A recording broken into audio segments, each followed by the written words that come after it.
Hello everyone, welcome back to another video. Today we will be talking about this new Morning Consult poll that really shows a shocking electoral map in 2024, something that is completely out of the ordinary, a lot of outliers here. So first of all, I do want to stress that this is Morning Consult. It is not the most accurate pollster by any means, and we should absolutely take this with a grain of salt, but it does mean something more, and how Kamala Harris is simply turning the tide of this election, because you can see, in these numbers, in the same exact pollster, this pollster had Joe Biden down just days ago when he was still in the race, down by quite a lot in some states, and now Kamala Harris absolutely surging. So what do these numbers show? So in the state of Arizona, this poll says that Kamala Harris is up by 2%, which is so different from the recent polls that we have been seeing.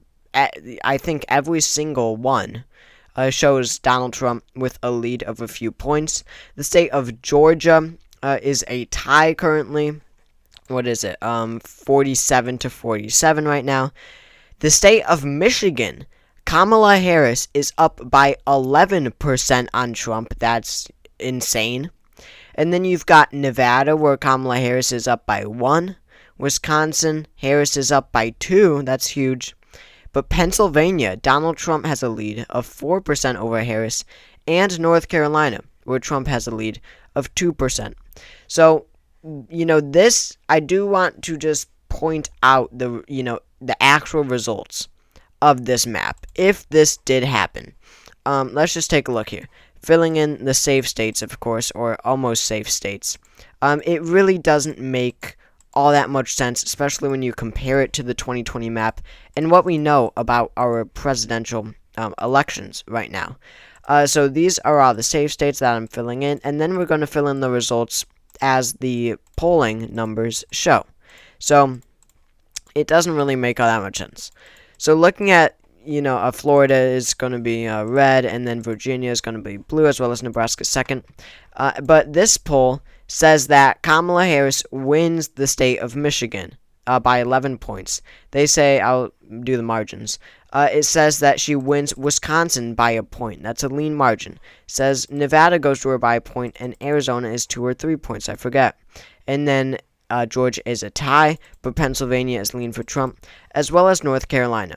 Now, if this map really did happen, it would be an absolute shock. I am pretty sure when I say, Kamala Harris's path to victory, I truly believe, is going through number 1, Michigan.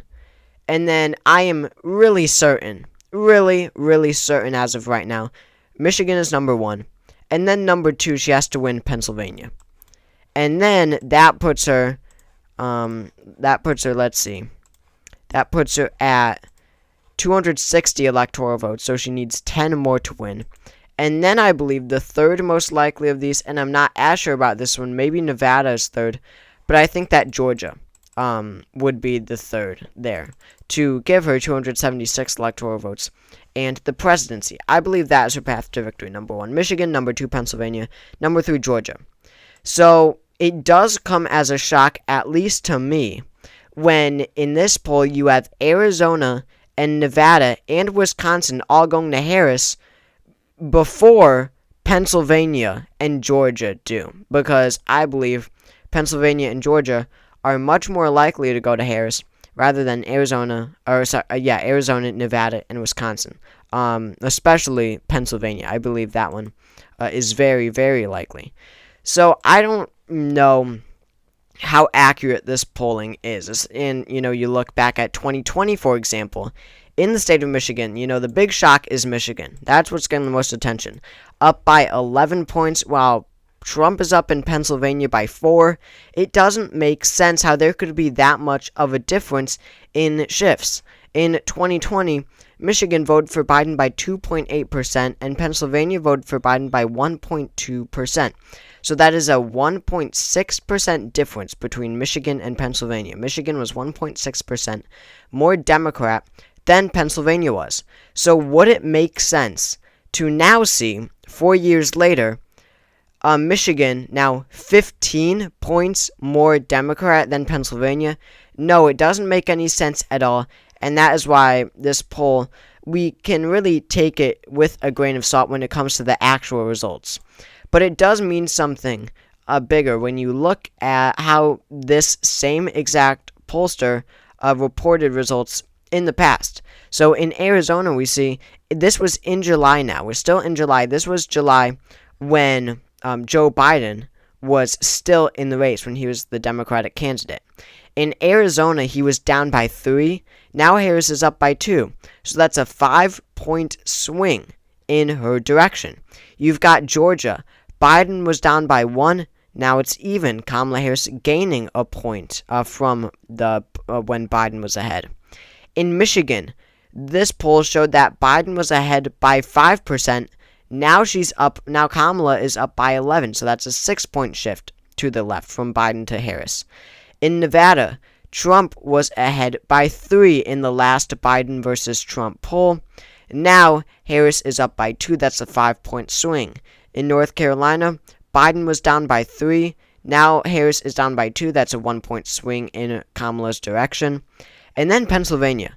In Pennsylvania, Joe Biden was down by 7% in the last poll before he dropped out. That was Trump's biggest margin ever. And now she's down by 4. So Harris is doing 3 points better than Biden in Pennsylvania. And then in the last Wisconsin poll, Biden was ahead by 3.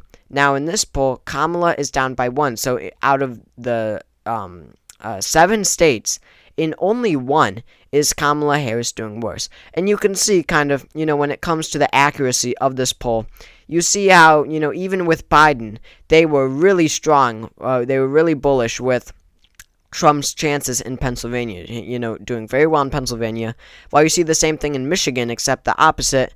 They were very bullish about Biden's chances in Michigan. Now they're very bullish on Kamala's chances. But still, regardless of that fact, it makes it, more apparent how Kamala Harris is doing that much better than Joe Biden was. Out of the 7 states, she is improving on Biden's numbers in 6, and very significantly in the 6th too. And when elections just come down to a few points across the swing states, Kamala Harris doing whatever it may be, 3 or 4 points better than Biden nationwide is absolutely gigantic. Now this electoral map, if you fill it in as Morning Consult currently has the race: Nevada, Arizona, Wisconsin, Michigan blue, North Carolina, Pennsylvania red, Georgia tied right now. Nobody wins, of course, because of the state of Georgia. Now, again, I find this unreasonable, but still, I always stress how this is, days into Kamala Harris's campaign. She announced her campaign 2 Sundays ago, so it's been, 9 days into the Kamala Harris campaign. She has not had the boost in polls from the DNC. The DNC has not happened yet. Her and Trump have not debated. I would expect Kamala Harris to destroy Donald Trump in a debate. And most importantly, and this changes up the electoral map so much, and no matter what, it helps Kamala Harris significantly, she has not chosen her vice presidential running mate yet. So you've got the finalists, the reported finalists are Mark Kelly of Arizona, the senator, Governor Josh Shapiro of Pennsylvania, Governor Tim Walz of Minnesota, and Roy Cooper actually declined. So it is down to these 3, I believe, and Beshear. I would throw Andy Beshear, the governor of Kentucky, into the mix.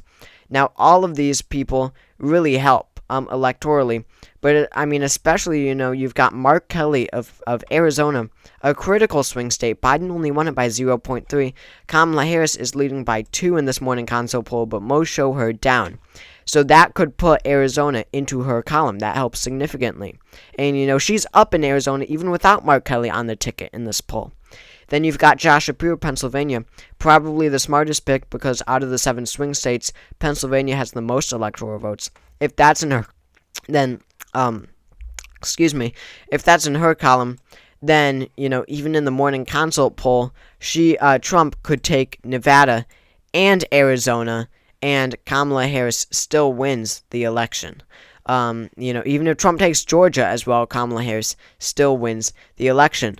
Then you've got, so Pennsylvania and Arizona could be huge. Then you've got Andy Beshear and Tim Walz. Tim Walz comes from a relatively blue state, absolutely locks down Minnesota, but helps generally in the Rust Belt. Of course, as a Rust Belt Midwestern governor, really appealing to a lot of these voters. Then you've got Andy Beshear, a more moderate, I mean, not even, he really is progressive when it comes to what he can do in Kentucky. But definitely, he comes from a deep red state, can help win more of those moderate, maybe conservative-leaning voters who don't like Donald Trump. He definitely balances out the ticket. Obviously, they're not going to win Kentucky either way, though. So, her VP is going to help so much, but, I mean, really just a shocking poll from Morning Consult that is sure to get a lot of attention. So, thank you all for watching this video. If you all enjoyed, make sure to subscribe down below. That helps out a lot. Again, thank you all for watching, and I will see you all next time.